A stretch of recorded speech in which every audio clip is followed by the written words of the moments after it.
ஹர்திக் பாண்டியா அவரை கரெக்டான நேரத்தில் பழிக்கு பழி வாங்கிய சூரியகுமார். ஸோ இதனால் பார்த்தீங்கன்னா அழகாக ஈஸியாக ஜெயிச்சிருக்க வேண்டிய ஆட்டம். இந்த ஆட்டத்தில் மும்பை இந்தியன்ஸ் அணி ஜெயிக்கிற மாதிரி வந்து கடைசியாக திடீர்னு அதிர்ச்சி தோல்வி அடைஞ்சிருக்காங்க டெல்லி கேபிட்டல்ஸ் அணிக்கு எதிராக. ஸோ இதனால் ஹர்திக் பாண்டியா சூரியகுமார் ரெண்டு பேருக்குமே பார்த்தீங்கன்னா இன்றைக்கி ஆட்டம் முடிஞ்சதுக்கப்புறமா மோதல், வாக்குவாதம், சண்டை மாதிரியான சம்பவங்கள் இன்றைக்கி மைதானத்தில் நடந்திருக்கு. ஸோ அப்படி எதுக்காக சூரியகுமார் யாதவ் ஹர்திக் பாண்டியா அவரை பழி வாங்க நினச்சிருக்காரு? ஏன்னா ரெண்டு பேருமே ஒரே டீம் தான், இந்தியன் டீமுக்கு விளையாடக்கூடிய பிளேயர்கள் ரெண்டு பேருமே.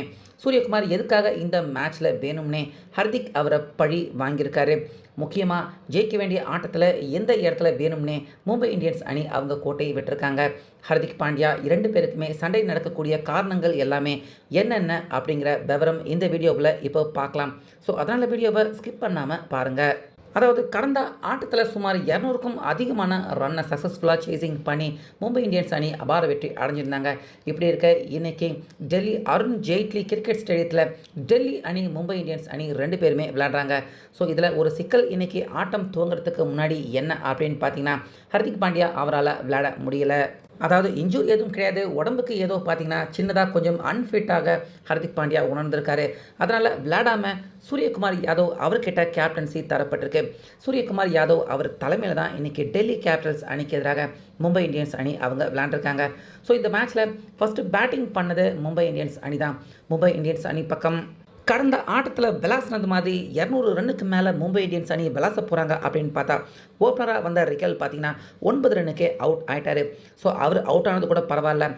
திலக் வர்மா அடுத்ததாக வந்து 2 பந்திலேயே டக் அவுட் ஆகி ரொம்ப பெரிய அதிர்ச்சியை கொடுத்தாரு. ஆனால் ரோஹித் சர்மா, சூரியகுமார் இவங்க ரெண்டு பேருமே நடுவில் கொஞ்ச நேரம் பார்ட்னர்ஷிப் போட்டாங்க. மும்பை இந்தியன்ஸ் அணியின் ஸ்கோரை உயர்த்தி கொண்டு போனாங்க. இவங்க ரெண்டு பேருமே ஒரு 50 ரன் பார்ட்னர்ஷிப் இருக்கிறப்ப திடீர்னு பார்த்தீங்கன்னா ரோஹித் சர்மா 35 ரனில் அவுட் ஆகிறாரு. ஸோ அதுக்கப்புறமா கம்ப்ளீட்டாக மொத்த பொறுப்பையும் தன்னுடைய கைவசம் எடுக்கிற சூரியகுமார் நிதானமாக விளையாடுறாரு, 50 ரன் எடுக்கிறாரு. ஆனால் அதுக்கப்புறமா மறுமுனையில் வந்த பேட்ஸ்மேன்கள் யாருமே சரியாக விளையாடலை. முக்கியமாக ஷெஃபர்டு 5 ரன்னுக்கே அவுட் ஆகிட்டார்.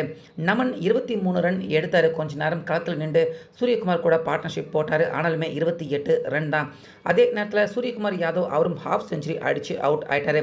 கடைசி நேரத்தில் மிச்சல் சாண்ட்னர், பாஷ் இவங்க ரெண்டு பேருமே திக்கு முக்கு ஆடி கடைசியாக கஷ்டப்பட்டு 20 ஓவர் முழுசாக விளையாண்ட மும்பை இந்தியன்ஸ் அணியால் 162 ரன்கள் மட்டுமே தான் எடுக்க முடிஞ்சுது.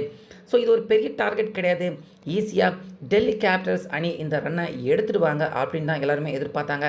ஆனால் மும்பை இந்தியன்ஸ் அணி இந்த மேட்ச்லேயுமே கேஎல் ராகுல் கடந்த ஆட்டத்தில் பார்த்தீங்கன்னா கேஎல் ராகுல் ஃபஸ்ட்டு பாலே டக் அவுட் ஆனார். இந்த மேட்ச்சில் 1 ரன்னுக்கே அவுட் ஆகி திரும்பவும் டெல்லி அணிக்கு கேஎல் ராகுல் அதிர்ச்சியை கொடுத்தாரு. ஸோ அவர் கொடுத்தது அதிர்ச்சி அப்படின்னு பார்த்தா அதுக்கப்புறமா பின்னாடியே வந்த ராணா அவரும் பார்த்தீங்கன்னா 0 ரன்னுக்கே டக் அவுட் ஆகிறாரு. ஸோ அந்த இடத்துல தான் ரிஸ்வி, சனக்கா ரெண்டு பேருமே பார்த்தீங்கன்னா அபாரமான பார்ட்னர்ஷிப் போடுறாங்க. ஸோ இவங்க ரெண்டு பேரையுமே இவங்க பார்ட்னர்ஷிப்பை பிரேக் பண்ண முடியாமல் சூரியகுமார் யாதவ் பார்த்தீங்கன்னா ரொம்பவே கஷ்டப்படுறாரு. ஆனாலுமே பும்ரா அபாரமான ஸ்பெல் வீசி ஹர்திக் பாண்டியா அவர் இல்லைனா கூட அந்த குறை தெரியாத அளவுக்கு பும்ரா மும்பை இந்தியன்ஸ் அணிக்கு நல்ல சிறப்பான பந்து வீச்சை வீசினார். அதே போல் தான் தீபக் சஹர் அவரும் சிறப்பாக பந்து வீசுகிறாரு. ஓவருக்கு 7 ரன் கூட கொடுக்காத அளவுக்கு டைட் ஓவரை போடுறாரு தீபக் சஹர்.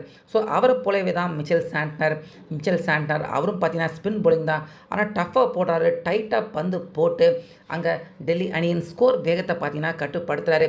ஆனால் இடையில் பார்த்தீங்கன்னா கரெக்டான ஓவர்கள், கரெக்டான போலர்களை சூரியகுமார் யாதவ் அவர் தேர்வு செய்யாமல் ஷர்துல் தாகூர், மாயங்க் இவங்களுக்கு இந்த மாதிரியான போலர்கள்கிட்ட பாலை கொடுத்து, அதாவது பும்ரா, தீபக் சஹர், சாண்ட்னர் இவங்க எல்லாருமே ஒரு ஓவர் போட்டு டைட்டான ஓவர் போட்டு ஸ்கோரை கட்டுப்படுத்துகிறாங்க.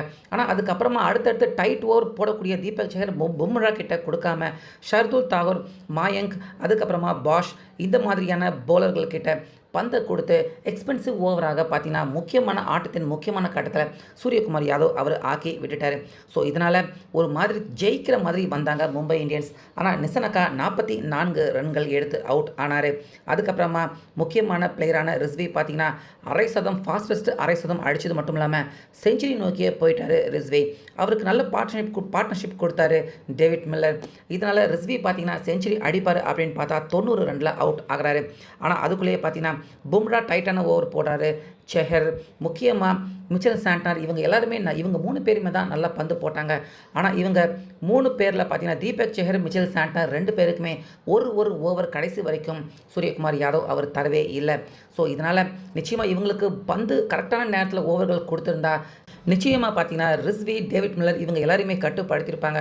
ஆனால் பாஷ், முக்கியமாக ஷர்துல் தாக்கூர் இந்த மாதிரியான சரியாக போடாத போலர்கள் கிட்ட பந்தை கொடுத்து அவங்க எல்லாருமே எக்ஸ்பென்சிவ் ஓவராக ஆக்கி விட்டதால் ஈஸியாக பார்த்தீங்கன்னா கடைசியாக ஒரு ஓவர் இருக்கிறப்பவே இந்த மேட்ச்சில் டெல்லி கேபிட்டல்ஸ் அணி ஜெயிச்சிட்டாங்க. ஸோ இதனால் ரொம்பவே பார்த்தீங்கன்னா கடுப்பாயிட்டார் ஹர்திக் பாண்டியா.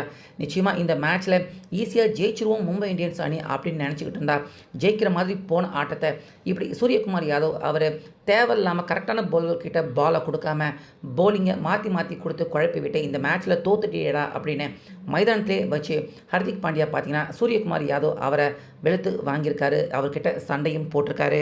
ஸோ இந்த விஷயத்தை பார்க்குற எல்லாருமே பார்த்தீங்கன்னா என்ன சொல்கிறாங்க அப்படின்னா சூரியகுமார் யாதவ் வேணுமே தான் இதை செஞ்சுருக்காரு.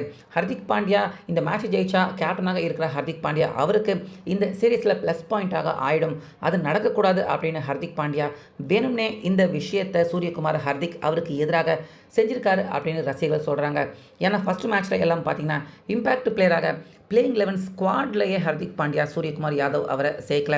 ஸோ இந்த மாதிரி சூரியகுமார் யாதவை அவமானப்படுத்தியிருக்காரு ஹர்திக் பாண்டியா. அதுக்கு பழி வாங்கும் விதமாக தான் சூரியகுமார் யாதவ் இந்த விஷயத்தை செஞ்சார். அதனால தான் இந்த மேட்ச்சில் சூரியகுமார் வேணும்னே தெரிஞ்சு தான் இந்த தவறான முடிவுகள் எடுத்திருக்காரு. மும்பை அணி ஜெயிக்க வேண்டிய ஆட்டத்தில் தோல்வி அடைஞ்சிட்டாங்க அப்படிங்கிறது தான் ரசிகர்கள் அவங்க எல்லாருமே சொல்லக்கூடிய கருத்தாக இருக்குது. ஸோ நீங்கள் இந்த மேட்சை பார்த்தீங்களா?